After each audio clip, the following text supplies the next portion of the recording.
Hey, high impact. Hi, how may I help you? Who is the fastest man in the world? That's very simple. It's Usain Bolt. He is the fastest runner on the planet, setting the world record for the shortest 100 meters sprint time of 9.58 seconds. Wow, thank you. You're welcome. Hey, high impact. Hi, how may I help you? Which club is the first to win Champions League? That's very easy.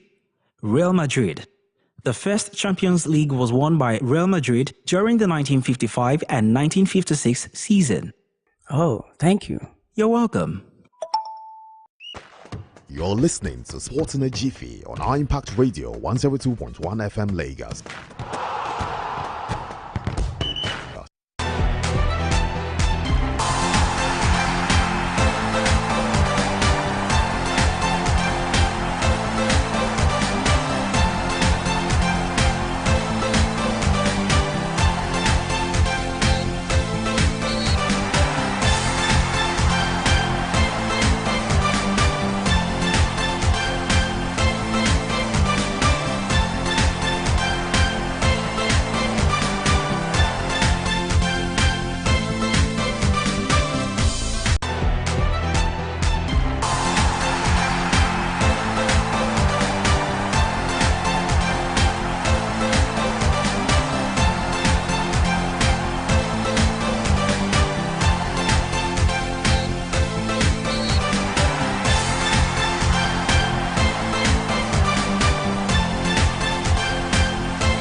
Top of the morning, sports fans, top of the morning, listeners. Welcome to Sports in a Jiffy on your most exciting breakfast show, the Morning Impact Show, right here on Impact Radio 102.1 FM, the Friday edition of the show and the last edition of the show for this working week. Because in case you're tuning in for the very first time, we serve this package Mondays through to Fridays from 10 a.m. down to the flip side of 10. This is your early morning sports tonic. That one place where we get to tiptoe through all of the major stories making the rounds in the ever exciting, ever dynamic, and sometimes controversial world of sport. And one thing for sure is that whatever your agenda is, here of course on my agenda on the show. Of course, we're talking all things sport this morning. I'll be back here later this evening on the Sports Off Show by 5 p.m. down to 6 p.m.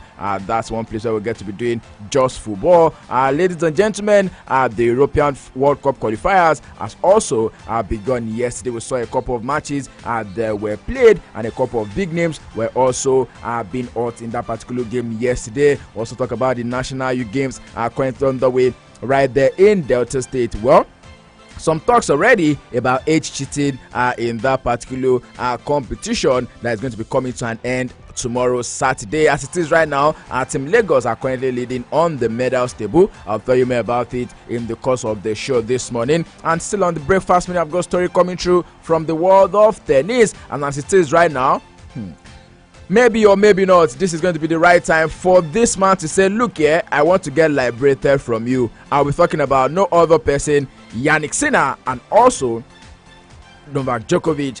These two guys will definitely be meeting up in an amazing showdown of a semi-final to see who is going to be playing against Yannick Sinner. I beg your pardon, it's going to be Alcaraz and Novak Djokovic. Sinner already made it through into the finals and is now waiting to see who is going to be moving to meet him in the final between these two guys. We'll be looking forward to see more stories coming through from that. And also in the WTA on the show this morning, Amanda Anisimova has also now made it to the final of the US Open. Waiting on the other end is going to be Ariana Sabalenka to play against Anisimova. Definitely won a game in 2 hours and 50 minutes against Naomi Osaka last night, and that was the first time Naomi Osaka is going to be losing a match in the quarterfinal, the semi-final, or a final of a major Grand Slam. Still talking football on the home front this morning. The Flamingos have also called up 30 players to camp ahead of the 2025 Under-17 Women's World Cup. We still got thoughts coming through from the Wafubi competition that will be happening later this month as well. And also, we'll be taking a look at the camp of the Super Eagles of Nigeria. They also prepare to play against Rwanda in the FIFA World Cup qualifiers at the match day 7 encounter against the Amavubis of Rwanda. A big game that particular one is And still taking a look at the oppositions as well. Majorly the game between Lesotho and also South Africa, with Lesotho now saying that they are going to be playing under protest in that particular game against South Africa on Saturday as well. More of all the stories right here on Sports in Jiffy on 9 Power Radio 102.1 FM. Ayodeji Ajiboye is my name. Absolute honor to be your host on the show this morning, where I get to serve it to you in bits and in pieces, tiptoeing through all of the major stories making the rounds in the world of sport this morning. And to the straight of the back of the net, let's get the show on the road with us coming through from the home front on the show. I will start with us coming through from the National Youth Games. And with less than 24 hours to the official closing of the 9th National Youth Games holding in Asaba, Team Lagos has remained on top of the medal table with 37 gold, 17 silver and 14 bronze medals, and Team Edo is currently trailing behind with 25 gold, 10 silver and 16 bronze medals, while defending champions O's Delta are currently occupying the third position with 19 gold, 21 silver and 25 bronze medals.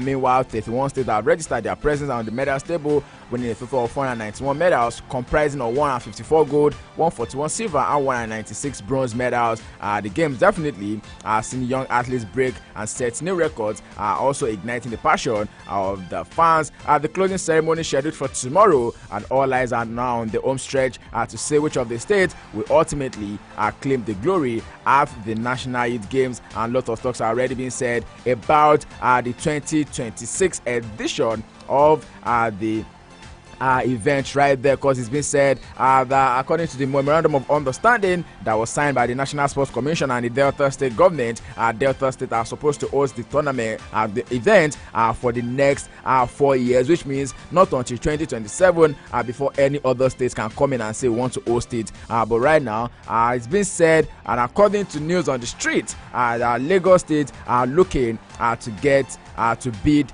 to host the tournament in the next edition. And away from that, in order to establish a nexus between team athletes sourced from the national games and the senior teams, the National Sports Commission yesterday also announced that it would host the first intermediate games in 2026. Don't forget that on Thursday it was said that there's going to be a need for an intermediate competition to give athletes discovered at the under-15 national games a pathway to various national teams. And now the National Sports Commission has now seemed to agree with that, describing the initiative as a groundbreaking one designed to bridge the gap between grassroots development and elite and also professional sports levels. Away from that story on the show this morning, we still got more thoughts coming through from other sports on the show before we go straight into the world of football right here on Sports in a Jiffy on 9 Power Radio 102.1 FM. In the world of basketball this morning, the Rivers Hoopers head coach Ogo Oduadu has issued a strong warning to potential rivals after his team's impressive showing in the just concluded phase of the Nigerian Basketball Premier League. The reigning champions maintained their unbeaten run in the Atlantic Conference Group phase, edging Kwara Falcons 88-86 points in a tense midweek clash in Port Harcourt. And earlier in the campaign, the 2024 Basketball African League bronze medalists had outclassed the same opponent 83-61 in the opening fixture. If the Hoopers successfully navigate the inter-group stage, they will advance to the playoffs before the season concludes, with the much anticipated Final Four on the line for the team right there. And away from that, right now we'll go straight into the world of boxing on the show this morning. Most definitely, okay, let's take this one coming through from the world of football on the home front this morning. Head coach Bankole Olowokere has now invited 30 players to the Nigeria Under-17 girls camp as the Flamingos kickstart preparations for this year's FIFA Under-17 Women's World Cup Finals, which will be held in Morocco. Invited are 4 goalkeepers, 9 defenders, 9 midfielders and 9 strikers for the team. Venues are marked for the finals, the first of 5 straight final tournaments to be hosted by Morocco. 2022 FIFA World Cup bronze medalist Nigeria overpassed South Africa and Algeria in the qualifying series to pick a ticket to the first ever 2014 FIFA Under-17 Women's World Cup Finals, played across 4 venues in 2 cities in Morocco from 17th of October to November 8th right there. All length in glove, wishing the ladies all the very best as they also go on there to lift the country's flag so high for the whole world to see. Like I mentioned on the show, let's go straight into the camp of the Super Eagles, where the Super Eagles are not making the mistake of thinking too much about the showdown with South Africa's Bafana and Bloemfontein on Tuesday, but they rather focus on their clash with Rwanda's Amavubi in Uyo, with the game set to be played tomorrow. According to the captain of the side, William Troost Ekong, speaking with newsmen, emphasized the importance of taking the games one game at a time. The Super Eagles have not had the campaign to shout about, especially in the first 4 matches of which they won none. Still, Ekong is insisting that the squad has committed to taking all points in the remaining games, believing that it will be good enough to send Nigeria to the 48th Nation Finals in North America next summer. You miss out on this, means Nigeria is going to be missing out on the FIFA World Cup 2 times in a row. One side, a lot of fans would definitely not want to behold any time from now, because of course fans are expecting that the Super Eagles of Nigeria and also the jersey of the nation is definitely being worn right there. People are still reflecting on the jersey that was made for the 2018 World Cup that was hosted right there in Russia. Away from that, right now I'll go straight to European talks, where I'll start with other talks coming through from the world of tennis. Like I mentioned on the show, whatever your agenda is, I've got you on my agenda. In the world of WTA, Amanda Anisimova fought back from a set down to beat the resurgent Naomi Osaka and set up an enticing US Open final against the defending champion Aryna Sabalenka. Called out a topsy-turvy battle. Anisimova took charge of the deciding set to win 6-7, 7-6, 6-3 and reach back-to-back Grand Slam finals.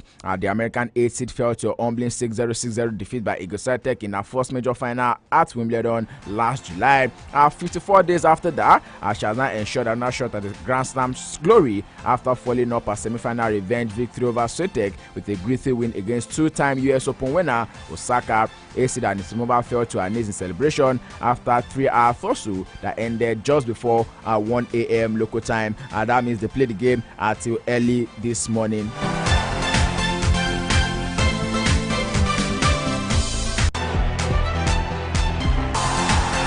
And in the other game, Sabalenka also showed grit as she battled back from a set down to beat Jessica Pegula and also reached her third straight US Open final. Talk about being a disappointing season in terms of Grand Slam success for Sabalenka, considering that she reached the final at the Australian and the French Opens. She also made it to the semi-finals at Wimbledon, but on all 3 occasions, emotions got the better of the 27-year-old. But possibly this time around, she's definitely going to be making good use of it, and hopefully she gets to lay her hands on a Grand Slam trophy before the end of the year. Don't forget that the US Open is the final and the last Grand Slam for the calendar year. And in the men's category this morning, don't forget that Yannick Sinner continued the US Open title defense with the dominant fashion as he swept past fellow Italian Lorenzo Musetti to also reach the semi-finals right there in New York. Musetti was currently ranked number 10, was unable to convert any of his 7 break points, while he hit just 12 winners to his compatriot 28 on the Arthur Ashe Stadium. In a ruthless first set, Sinner definitely rattled the first 5 games and conceded just 5 points before Musetti eventually held serve to get himself on the board for 5-1. Sinner definitely closed out the game after just 27 minutes, and the 24-year-old will now be meeting Felix Auger-Aliassime in the semi-final that will be played later today. Don't forget that the Canadian Aliassime defeated Alex Zimino of Australia. And in the other semi-final as well, we'll be seeing an amazing matchup between Carlos Alcaraz and also Novak Djokovic. One to definitely look forward to later tonight, 8 p.m. American time. That's going to be when the game will be going down between the 2 top dogs in the world of tennis. And away from that story, right now, let's go straight into the world of football on the show this morning. Like I mentioned to you, the qualifiers are now taking full-fledged in with the European games yesterday, and it's been said an emotional Lionel Messi scored twice for Argentina in what is expected to be his final competitive match on home soil, saying the moment was something he had dreamt of. Lautaro Martinez also scored as the host beat Venezuela 3-0 in a World Cup qualifier right there at the Buenos Aires. Messi, with 38, was joined by his 3 sons and received standing ovation from a crowd of 80,000 in the moving scenes before the match.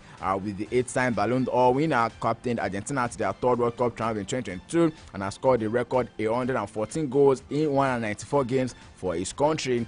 Captain Messi broke the deadlock at the Estadio Monumental when he lashed onto a pass from Julian Alvarez before firing to the top corner. And away from that story right now. Still taking more talks coming through from the games that were played yesterday across the world of the European qualifiers. Yesterday night we saw big games between Slovakia and Germany, where Slovakia were 2-0 winners over Germany, and a lot of guys are saying that maybe the only thing left with Germany right now is just the name Germany. Germany suffered a surprise defeat away to Slovakia in their opening World Cup qualifier right there in Bratislava. David Anko gave the Oz the lead 3 minutes before halftime, running from his own half before playing 1-2 with David Stelek and finishing past Gipra Oliver Bowman. Middlesbrough forward Strelek added the second when he bamboozled Anthony Rudiger 10 minutes after the restart with some tidy footwork before calling an effort into the top corner. And this was the only fourth World Cup qualifier Germany has ever lost in their history. Popular figures like the likes of Florian Wirtz of Liverpool and also the Newcastle signing Nick Watermaid were also in the Julian Nagelsmann side, but the visitors were said to be disappointing in attack during the game yesterday. Other games that went down last night, we also saw Spain being 3-0 winners over Bulgaria. Poland played out a 1-0 draw right there with the Netherlands. Belgium defeated Liechtenstein 6 goals to nothing yesterday. Wales were also 1-0 winners over Kazakhstan. And in the African qualifiers, a couple of games also went down yesterday with Guinea-Bissau playing out a 1-0 draw against Sierra Leone. Angola losing out to Libya, Mauritius losing out to Cape Verde, Cameroon defeating Eswatini 3 to nothing right there at home. Algeria defeated Botswana 3-1 in Group G, while in Group H, Sao Tome played out lost 3-2 to Equatorial Guinea, and Tunisia were 3-0 winners over Liberia. Chad in Group I played out a 1-0 draw against Ghana. Madagascar defeated Central African Republic 2 to nothing, and Mali defeated Comoros 3 to nothing right there in the African qualifiers. Other games will be going down later today, both in the World Cup qualifiers of UEFA and also in Africa. Likes of Slovenia will be up against Sweden, Switzerland will be up against Kosovo, Denmark will be hosting Scotland, Greece will be hosting Belarus, Ireland will be hosting Azerbaijan, Ukraine will be hosting France, Italy will be up against Estonia, Moldova will be hosting Israel, Faroe Islands up against Croatia, Montenegro will be hosting Czech Republic later today. While in the African qualifiers, so got a couple of games that will be going down later tonight. Right there with Djibouti up against Burkina Faso, Egypt hosting Ethiopia, South Sudan up against Congo Democratic Republic, Mauritania up against Togo, Senegal will be hosting Sudan, Benin Republic up against Zimbabwe, and Lesotho against South Africa. Congo will be hosting Tanzania, Morocco up against Niger, Kenya will be hosting Gambia, Ivory Coast up against Burundi, Somalia up against Guinea, Uganda against Mozambique, and Namibia against Malawi will be the last game of the African qualifiers today. In the CONCACAF and also the CONMEBOL, a couple of games were played early this morning with Guatemala losing out to El Salvador 1 to nothing, and the likes of Argentina defeating Venezuela 3-0, Colombia defeated Bolivia 3-0, Paraguay played at a 0-0 draw against Ecuador. Uruguay defeated Peru 3 to nothing. Yes, an amazing game that was earlier this morning. Right there with the likes of Venus getting on the score sheet, and also Goya also getting amongst the score sheet right there. Brazil were also 3-0 winners over Chile.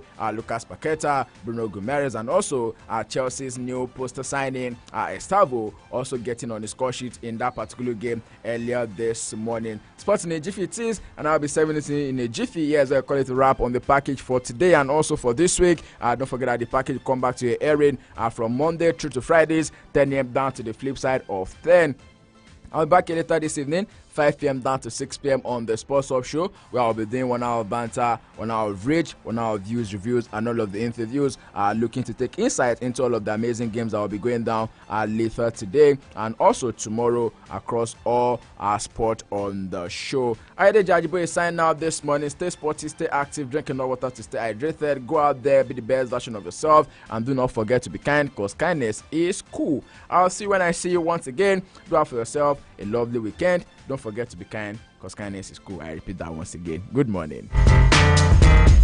From the greens of golf to the court of tennis and basketball, the octagon of UFC to the square room for boxing, track of Formula 1, and the pitch of football. Join the sports crew on Sport Hall, 6 to 7 p.m. Mondays and Wednesdays. Fridays, 5